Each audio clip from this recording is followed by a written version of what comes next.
সবার আগে চলুন অতিরিক্ত করা বলতে ঠিক কি বোঝায় তা বোঝার চেষ্টা করি। নিশ্চয়ই যারা সীমা অতিরিক্ত করে আল্লাহ তাদের ভালোবাসেন না। কিন্তু আমরা সবাই জানি আল্লাহ আজ্জা ওয়া জাল্লা কোরআনে কাফির বা অকৃতজ্ঞদের নিন্দা করেছেন। আল্লাহ আজ্জা ওয়া জাল্লা তাদেরও সমালোচনা করেছেন যারা মুনাফিক এবং শিরকে লিপ্ত। কিন্তু কোরআনে ব্যাপকভাবে আলোচিত আরেকটি দল সম্পর্কে আমরা তেমন কোনো কথা বলি না, তারা হলো মুসরিফিন। প্রসঙ্গত আপনাদের অবগতির জন্য বলছি, সহজ কথায় মুসরিফিন হলো যারা সীমার অতিরিক্ত, প্রয়োজন অতিরিক্ত বা মাত্রাতিরিক্ত কিছু করে। ফেরাউনের জন্য এই পরিভাষাটি ব্যবহার করা হয়েছিল। কোরআনে বলা হয়েছে ওয়া আন্নাল মুসরিফিন হুম আসহাবুন নার, এবং সীমা লঙ্ঘনকারীরাই জাহান্নামী। তাই এটা আসলেই কঠিন একটা শব্দ। যারা অতিরিক্ত করে, মাত্রাতিরিক্ত করে, আর বেশি বা অতিরিক্ত করার বিভিন্ন পর্যায়ে রয়েছে। আল্লাহ তাআলা কোরআনে একজন নবীর উদ্ধৃতি দিয়েছেন যখন তিনি তার সম্প্রদায়কে উদ্দেশ্য করে বলছিলেন ওয়ালা তুতিউ আমরাল মুসরিফিন, এবং তোমরা সীমা লঙ্ঘনকারীদের নির্দেশের আনুগত্য করো না। সুতরাং দেখা যাচ্ছে সীমার অতিরিক্ত করা একটা ঘৃণিত খারাপ গুণ, আর বিষয়টা উপলব্ধি করা গুরুত্বপূর্ণ। আল্লাহ আজ্জা ওয়া জাল্লা আকাশের বর্ণনা দিতে গিয়ে বলেছেন আস-সামাআ রাফাআহা ওয়া ওয়াদাআল মিজান, অর্থাৎ তিনি আকাশকে সমুন্নত করেছেন আর তাতে তিনি পাল্লা স্থাপন করেছেন, ভারসাম্য স্থাপন করেছেন। মানে হলো পৃথিবী, চন্দ্র, সূর্য সব কিছু তার নির্দিষ্ট জায়গায় ভারসাম্যপূর্ণ উপায়ে স্থাপন করা হয়েছে। দিন রাতের সাথে ব্যালেন্স রক্ষা করে চলে। মহাকাশে যা কিছু আছে কুল্লুন ফি ফালাকি ইয়াসবাহুন, সবাই আপন আপন কক্ষপথে বিচরণ করে। এভাবেই আল্লাহ বিষয়সমূহ পছন্দ করেন। বিভিন্ন জিনিস একে অন্যের সাথে সঙ্গতি এবং ভারসাম্য বজায় রেখে চলুক। সূরা আর রহমানে আল্লাহ এই ব্যাপারটি বর্ণনা করার পর আরও যোগ করেন আল্লাহ তাতাগাউ ফিল মিজান, যাতে তোমরা ভারসাম্য লঙ্ঘন না করো, যাতে তোমরা ভারসাম্য রক্ষা করে চলো এবং কোনো কিছু সীমার অতিরিক্ত বা মাত্রাতিরিক্ত না করো। মহাকাশের সব কিছু ঠিক যেমন একটা ভারসাম্য এবং সমন্বয় বজায় রেখে চলছে, আমাদেরও সব কিছুতে ভারসাম্য বজায় রেখে চলা উচিত। আমাদের ব্যবসা বাণিজ্য, আমাদের চলাফেরা, চিন্তা পদ্ধতি সব কিছুতে ভারসাম্য রক্ষা করে চলা উচিত। সবার আগে চলুন অতিরিক্ত করা বলতে ঠিক কি বোঝায় তা বোঝার চেষ্টা করি। ইসরাফ শব্দের সাধারণ অর্থ হলো প্রয়োজনের অতিরিক্ত করা, মাত্রাতিরিক্ত করা। একটা উদাহরণ দিচ্ছি। রমজানের সময় ইফতার শুরু করার পূর্বে অনেকেই নিজের প্লেটে যত পারেন খাবার নিতে থাকেন। তখন মনে মনে ভাবেন এগুলো শেষ করা কোনো ব্যাপারই না, কিন্তু প্লেটের 25% খাবার শেষ করতেই আপনার পেট ভরে যায়। তাহলে দেখা যাচ্ছে আপনি যতটুকু খেতে পারবেন তার চেয়ে অনেক বেশি নিজের প্লেটে নিয়েছেন, কারণ আপনি ইসরাফে ভুগছেন। যা দরকার তার চাইতেও অনেক বেশি নিচ্ছেন, কারণ আপনার ক্ষুধার অনুভূতির ক্ষতিপূরণ করছেন। খাবারের ইসরাফ যেহেতু অনেক কমন, তাই আরেকটা উদাহরণ দিচ্ছি। যেমন ধরুন, মানুষ বিয়ে বা অন্য কোনো খাওয়ার দাওয়াতে যায়, আর সেখানে হয়তো সারিবদ্ধভাবে সবাইকে খাবার সংগ্রহ করতে হয়, সবাইকে নিজ নিজ প্লেটে খাবার নিতে হয়। তো আপনার হয়তো মুরগির গোশত অনেক পছন্দের, তাই মুরগির গোশতের সামনে গিয়ে যত পারেন নিজের প্লেটে পুরতে থাকেন, কারণ পেছনে লম্বা লাইনের দিকে তাকিয়ে আশঙ্কা করেন যে পরের বার আসলে হয়তো আর পাবেন না। তাই এত বেশি পরিমাণে নিজের প্লেটে নেন, মনে হয় যেন এটা দিয়ে একটা রেস্টুরেন্ট খুলতে পারবেন। আপনি এমনটা করেন কারণ আপনি তখন ইসরাফে ভুগছেন। আপনি সবটা খেতে পারবেন না, তবুও অনেক বেশি আপনার প্লেটে নিয়েছেন। ইসরাফ শুধু প্লেটে অতিরিক্ত খাবার নেয়ার নামই নয়, বরং বেশি খাওয়াটাও ইসরাফ। আপনার পেট ইতিমধ্যেই ভরে গেছে, আপনি তবুও খাচ্ছেন। আপনি সারাক্ষণ কিছু না কিছু চাবাচ্ছেন, শুধু ভোগের উপরে আছেন। খাবারের ক্ষেত্রে আপনার যেটা খাওয়া উচিত নয় সেটা অনেক বেশি পরিমাণে ভক্ষণ করাটাও ইসরাফ। হ্যাঁ, শরীর ঠিকভাবে কাজ করার জন্য চিনি দরকার, শর্করা দরকার, কিন্তু সব কিছু একটা সহনীয় মাত্রায় থাকতে হবে। এখন আপনি যদি সারাক্ষণ চকলেট বা মিষ্টি জাতীয় খাবার খেতে থাকেন, ঠিক প্রকৃতিতে যেমন ভারসাম্য রয়েছে, ঠিক তেমনি আপনি যদি খাবারের ভারসাম্য বিনষ্ট করেন, একটার চেয়ে অন্যটা বেশি পরিমাণে খান, আপনার শরীরে এর বিরূপ প্রতিক্রিয়া দেখা দিবে। এই প্রতিক্রিয়া হয়তো এখন দেখা যাচ্ছে না, কিন্তু 1 দশক পরে হার্টের সমস্যা, ডায়াবেটিসের জন্য ডাক্তারের শরণাপন্ন হতে হচ্ছে, কারণ আপনি ইসরাফে ভুগছিলেন। তাহলে দেখা যাচ্ছে ইসরাফ একজন মানুষের জীবনে বহু খারাপ পরিণতি নিয়ে আসে। আমি খাবারের উদাহরণ দিয়ে শুরু করেছি, কিন্তু ইসরাফ খরচ করার ক্ষেত্রেও হতে পারে। আপনি মার্কেটে গিয়েছেন একটা ব্যাগ কিনতে, কিন্তু নিয়ে এসেছেন 3টি ব্যাগ, কারণ 3টা ব্যাগের কালারই খুব সুন্দর। অথবা দোকানে গিয়েছেন শুধু ডিম কেনার জন্য, কিন্তু বাজার শেষে দেখেন $200 খরচ করে ফেলেছেন, কারণ যা সামনে পড়েছে সব ঝুড়িতে পড়েছেন। এটাও ইসরাফ। আপনার দরকার ছিল না, কিন্তু ভেবেছেন এখন দরকার নেই, পরে হয়তো লাগবে। ওইটা দরকার হতে পারে, এটা দরকার হতে পারে। এভাবে নিজেকে বুঝিয়েছেন আপনার এগুলো দরকার। এই কারণে কিছু মানুষ জিনিসপত্র অতিরিক্ত জমানোর সমস্যায় ভোগেন। তাদের এত জামা কাপড় যে ওয়ারড্রোবে জায়গা হয় না। তাদের আলমারি 1987 সাল থেকে জমানো কাপড়ে পূর্ণ হয়ে আছে। মানুষ এভাবে অপ্রয়োজনীয় জিনিসপত্র সংগ্রহ করে রাখে, যেটা আসলে সে ব্যবহার করে না, কাজে লাগায় না। এটাও এক ধরনের ইসরাফ। আপনি বাসায় গেলে নিজেই বলতে পারবেন জিনিসপত্র জমিয়ে রাখার সমস্যায় ভুগছেন কিনা। যদি দেখেন এখানে সেখানে ছোটখাটো জিনিসপত্র পড়ে আছে, বুঝতে পারছেন না কোথায় রাখবেন, জানেনও না এটা আসলে কোন কাজে লাগে, মনে মনে ভাবেন এটা আসলে কি কাজে লাগে, এরকম যদি অনেক থাকে, সম্ভবত আপনি ইসরাফে ভুগছেন। তো জমিয়ে রাখা আর অতিরিক্ত চাওয়া একজন মানুষের জীবনে সত্যিকারের সমস্যা হিসেবে দেখা দিতে পারে। খাওয়া এবং জমিয়ে রাখার অভ্যাস ছাড়াও ইসরাফ হতে পারে বিনোদনের ক্ষেত্রে। সবারই মাঝে মাঝে একটু রিল্যাক্স দরকার পড়ে। সোশ্যাল মিডিয়ায় কিছু একটা দেখা, কোথাও ঘুরতে যাওয়া বা কিছুক্ষণ খেলাধুলা করার মাধ্যমে একটু আধটু বিরতি নিতে পারেন, এটা সমস্যা না। কিন্তু কিছু কিছু মানুষের জন্য তার গোটা জীবনটাই যেন একটা বিরতি। ঘুম থেকে উঠেই বিনোদন করা শুরু করে, ঘুমোতে যাওয়ার সময়ও বিনোদন করে, একটার পর একটা জিনিস ক্লিক করতে থাকে, এভাবে ঘন্টার পর ঘন্টা পার হয়ে যায়। এটাও এক ধরনের ইসরাফ। কারোর সাথে বসবাস করা ঠিক আছে, কিন্তু হোয়াটসঅ্যাপে যদি আপনার বসবাস হয়ে থাকে তাহলে সেটা তো সমস্যা। সুতরাং সব কিছুর একটা ভারসাম্য যেমন আছে, ঠিক তেমনি অতিরিক্ত করে ফেলার ঝুঁকিও আছে। আর কোনো কিছুতে অতিরিক্ত ডুবে থাকা আসলেই সমস্যাজনক। আল্লাহ আযজা ওয়া জাল্লা এক জায়গায় সবচেয়ে কম ধমকের সুরে বলছেন, ইন্নাল্লাহা লা ইউহিব্বুল মুসরিফিন, নিশ্চয়ই যারা সীমা অতিরিক্ত করে আল্লাহ তাদের ভালোবাসেন না।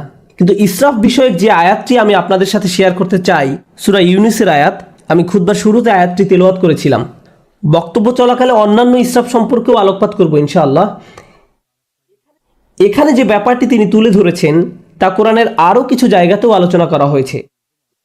তিনি বলছেন, মানুষ যখন কঠিন কোনো পরিস্থিতিতে পড়ে যায়, সেটা অর্থনৈতিক কোনো সমস্যা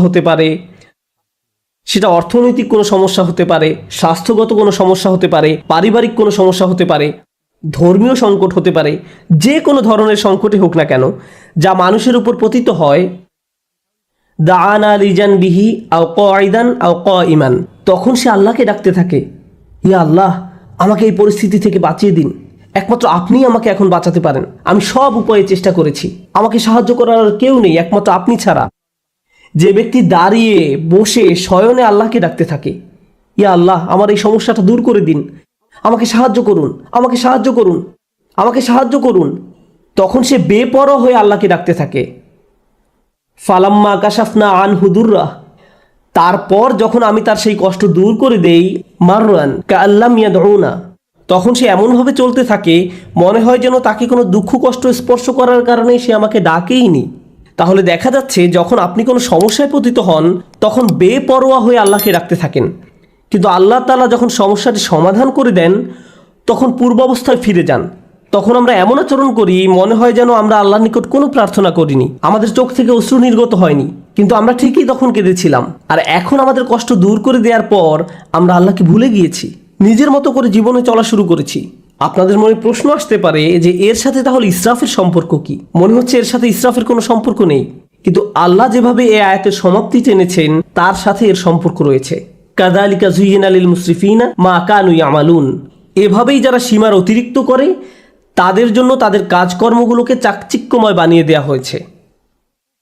এই আয়াতটি আমাদের জীবনের খুবই গোপন একটা বিষয় সম্পর্কে জানান দিচ্ছে। আপনি যদি অমিতব্যয়িতার জিন্দেগি যাপন করেন, সেটা টাকার ক্ষেত্রে হতে পারে, এমন কাজে টাকা ব্যয় করা যেখানে ব্যয় করা উচিত নয়, মাত্রাতিরিক্ত বিনোদন যা সম্পর্কে একটু আগে বলেছি, অতিরিক্ত সামাজিকতা, অর্থাৎ আপনি সব সময় কারো না কারোর সাথে আড্ডা দিয়ে থাকেন, সব সময় বাইরে ঘুরতে যান, বন্ধুদের সাথে মৌজমাস্তি করতে থাকেন, সব সময় মানুষের সাথে কথা বলে সময় কাটান, ফলে ইবাদত করার যথেষ্ট সময় পান না। আপনি যাই করেন না কেন মাত্রাতিরিক্ত করেন। আপনার জীবনযাপন পদ্ধতি যদি এরকম হয়ে থাকে তাহলে সব সময় বিভিন্ন রকমের সমস্যায় পতিত হবেন, আপনার উপর বিভিন্ন কষ্ট আপতিত হবে। আপনারা যেহেতু পুরুষ, তাই পুরুষদের নিয়ে একটা উদাহরণ দেই। একজন পুরুষ হিসেবে আপনার উপর বিভিন্ন রকমের দায় দায়িত্ব আছে। আপনার বাবা মায়ের প্রতি দায় দায়িত্ব আছে, ভাই বোনের প্রতি দায়িত্ব রয়েছে, আপনার স্ত্রীর প্রতি দায়িত্ব রয়েছে, আপনার সন্তান সন্ততির উপর দায়িত্ব রয়েছে, তার উপর রয়েছে ধর্মীয় দায় দায়িত্ব, চাকরির দায় দায়িত্ব, অর্থনৈতিক দায় দায়িত্ব, বন্ধু বান্ধবের খোঁজ খবর নেয়া, নিজের শরীর ঠিক রাখা সহ নানান রকমের ব্যাপার চারিদিক থেকে প্রতিনিয়ত আপনাকে টানছে। এখন কেউ যদি সিদ্ধান্ত নেয় যে সে সব কিছু ভুলে শুধু তার স্বাস্থ্যের উন্নতি নিয়ে পড়ে থাকবে, পাল্লাটা এখন একদিকে নামিয়ে দিয়েছে। সে হয়তো ভালো স্বাস্থ্য অর্জন করবে ঠিকই, কিন্তু জীবনের অন্যান্য ব্যাপারগুলো তার জন্য নানান রকম সমস্যা বয়ে নিয়ে আসবে। অথবা কেউ বলল আমি শুধু আমার সন্তানদের যত্ন নিব, বাবা মায়ের কথা ভুলে যাব, তাদের কথা ভুলে যান, তাহলেও আপনার জীবনে বহু সমস্যা দেখা দিবে।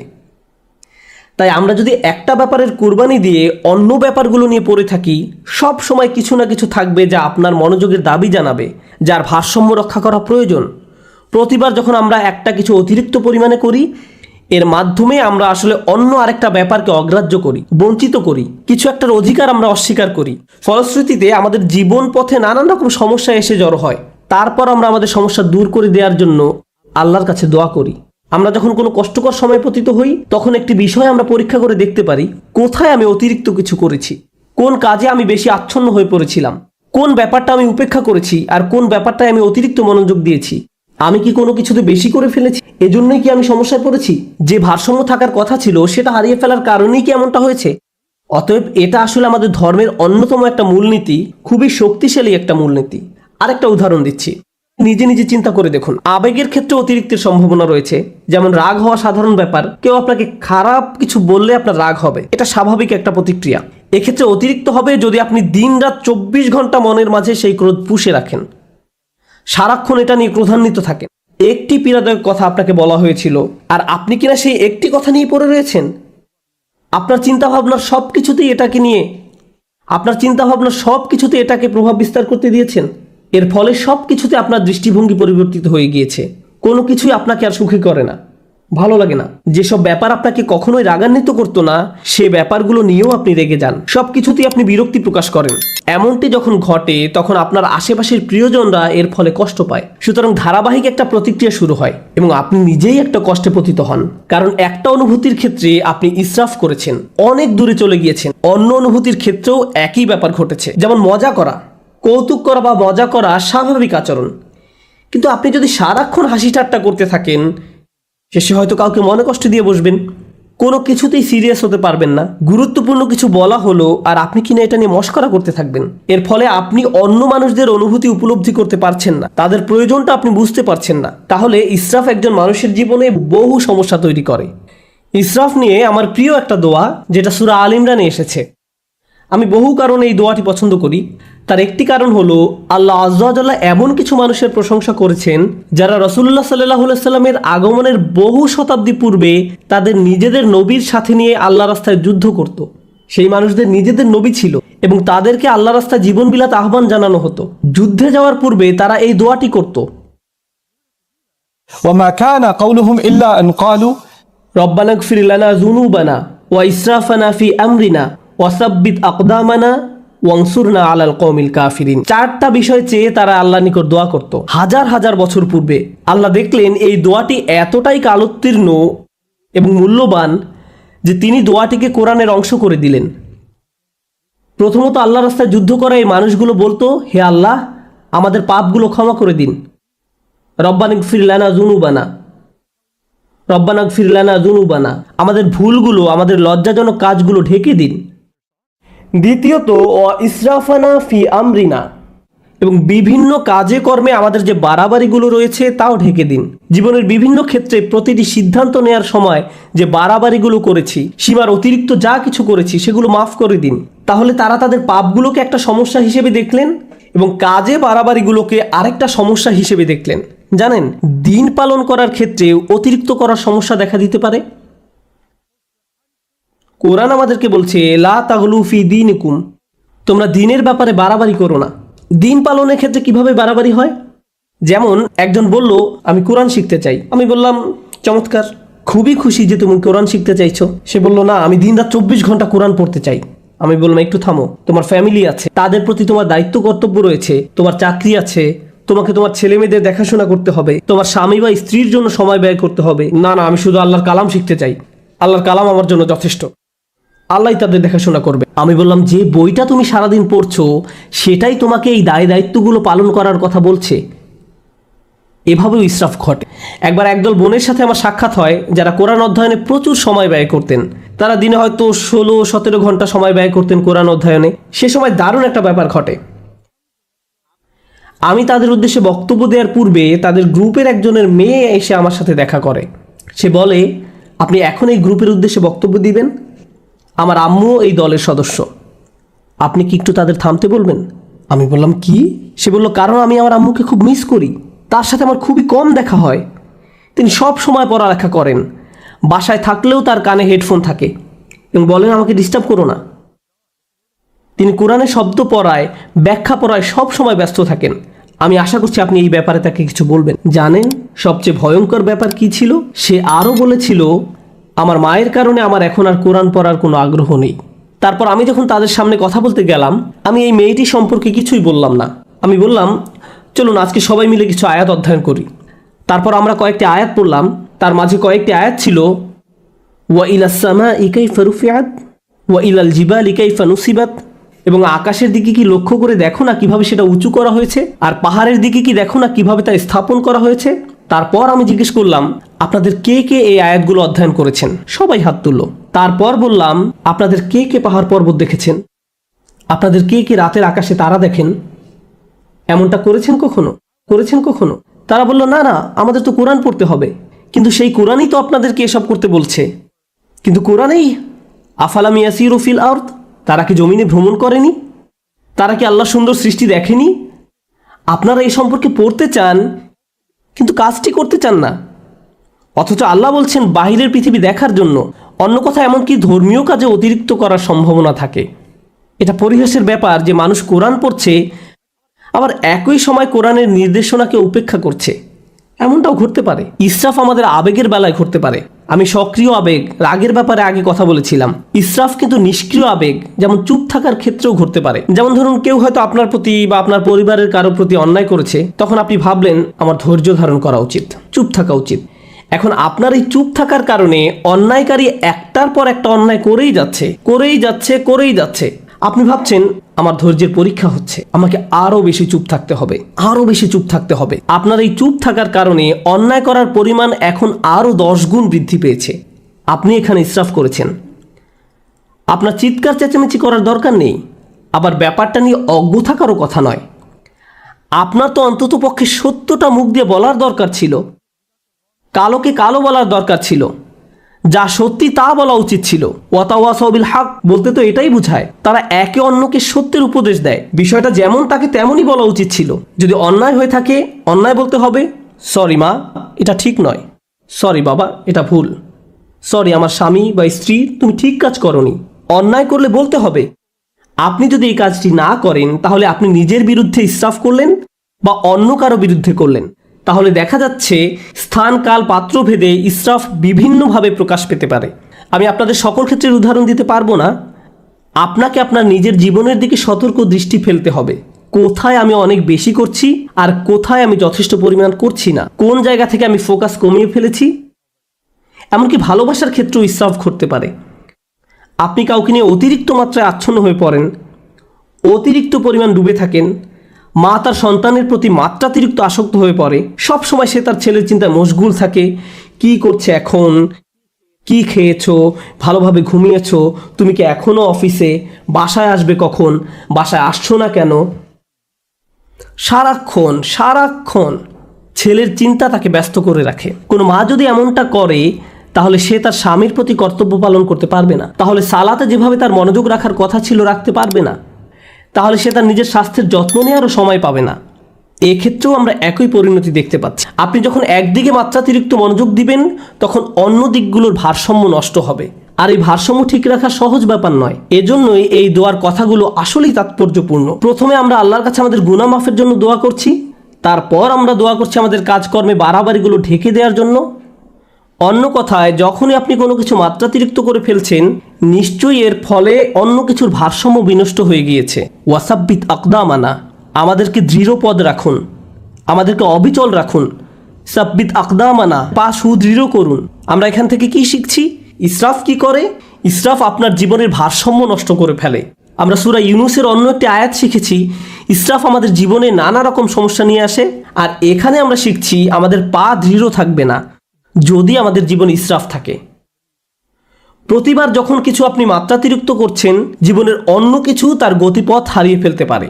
আপনার জীবনে এখন উদ্বেগ উৎকণ্ঠা দেখা দিয়েছে, আপনি সমন্বয় অনুভব করতে পারছেন না, আপনি আপনার অন্তর দিয়ে তা উপলব্ধি করতে পারেন এবং বাইরে থেকেও সঠিক মনে হয়, কিন্তু সব কিছু যখন ভারসাম্য হারিয়ে ফেলে ঠিকমতো ঘুমাতে পারেন না, মানসিক শান্তি হারিয়ে যায়।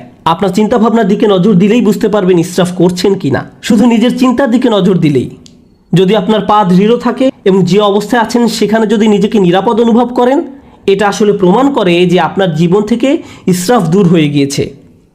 রব্বানা গফির লানা যুনুবানা ওয়া ইসরাফানা ফি আমরিনা ওয়া সাব্বিত আকদামানা। সবশেষ যেহেতু আপনি আপনার জায়গায় অবিচল আছেন, এজন্য অনসুরনা আলাল কওমিল কাফিরিন, আমাদেরকে কাফেরদের মোকাবেলায় সাহায্য করুন। আল্লাহ মানুষদের প্রার্থনার কথাগুলো বর্ণনা করেছেন। যুদ্ধে যাওয়ার পূর্বে আমাদেরকে শক্তিশালী করে তুলুন। এখানে কিভাবে আপনি শক্তিশালী হয়ে উঠবেন? সবার আগে আল্লাহ আপনাকে ক্ষমা করে দিবেন, তারপর আপনাকে অতিরিক্তের ক্ষতি থেকে বাঁচিয়ে দিবেন। ফলশ্রুতিতে আপনি শক্তিশালী হয়ে উঠবেন, আর তাই এখন আপনি শত্রু মোকাবেলা করার জন্য প্রস্তুত। অনসুরনা আলাল কওমিল কাফিরিন। এভাবে গভীর দৃষ্টিকোণ থেকে চিন্তা করলে আমরা বুঝতে পারবো কিভাবে আমাদের জীবনে ব্যালেন্স রক্ষা করব, কিভাবে আমাদের জীবনে ভারসাম্য ফিরিয়ে আনবো। আল্লাহ আযজা ওয়া জাল্লা ইসরাফ সম্পর্কে জিজ্ঞাসা করবেন। আপনাদের কেউ কেউ নিজের ছেলে মেয়েদের ভালোবাসার ক্ষেত্রেও ইসরাফ করেন। আপনি একজনের চেয়ে অন্যজনের প্রতি বেশি ভালোবাসা দেখান। এমনকি আপনি যদি খারাপ ব্যবহার নাও করেন, একজন কাছে আসলে তাকে আদর করে জড়িয়ে ধরেন, চুমু খান, আর অন্যজন কাছে আসলে তাকে দূর থেকে আসসালামু আলাইকুম, তাকে কাছে টেনে নেন না। আপনি তার সাথে খারাপ আচরণ করেননি, কিন্তু তবু এটি ইসরাফ। প্রতিক্রিয়া দেখানোর ক্ষেত্রেও ইসরাফ হতে পারে। একজন বিস্কুট খেলে আপনি তাকে ধমক দিয়ে বলেন, হেই তোমাকে না বিস্কুট খেতে নিষেধ করেছিলাম, আর অন্যজন খেলে তাকে আদর করে বলেন, ওহো তুমি কেন বিস্কুট খেয়েছো। এখানেও কিছুটা ইসরাফ হয়ে যাচ্ছে। আপনার এমন আচরণ ভবিষ্যতে দুইজনের মাঝে সমস্যা তৈরি করবে। সে আপনার প্রতি ক্রুদ্ধ হবে না, সে রাগ দেখাবে তার ভাইয়ের প্রতি। তারপর আপনি ভাবেন তারা এভাবে মারামারি করে কেন? তারা পরস্পর মারামারি করছে আপনার ইসরাফের কারণে। আপনি এটা তৈরি করেছেন, আপনি এই সমস্যা তৈরি করেছেন। সুতরাং আমি এবং আপনি যেভাবে চলাফেরা করি, যেভাবে মানুষের সাথে আচার ব্যবহার করি, অন্যদের সাথে আবেগের দিক থেকে যেভাবে আচরণ করি, আমাদের মনের অবস্থা কেমন থাকে, এই সবগুলো বিষয় পুনরায় পরীক্ষা করে দেখতে হবে, যেন আমরা ইসরাফ করা মানুষে পরিণত না হই। কারণ আল্লাহ সুবহানাহু ওয়া তাআলা ইসরাফ করা মানুষদেরকে ভালোবাসেন না। এজন্যই আল্লাহ বলছেন, লা তুতিউ আমরাল মুসরিফিন, যারা সীমার অতিরিক্ত করে তাদের সিদ্ধান্তের অনুসরণ করো না। আমরা দোয়া করি আল্লাহ যেন আমাদের সব ধরনের ইসরাফ থেকে দূরে রাখেন এবং আমাদের জীবনের কোন কোন ক্ষেত্রে আমরা ইসরাফ করছি তা যেন শনাক্ত করার তৌফিক দান করেন এবং এর ফলে যেন আমরা একটি ভারসাম্যপূর্ণ জীবন যাপন করতে পারি। আল্লাহ আমাদের সবাইকে যেন দৃঢ়পদ মানুষে পরিণত করেন এবং আমাদের পাপগুলো ক্ষমা করে দেন।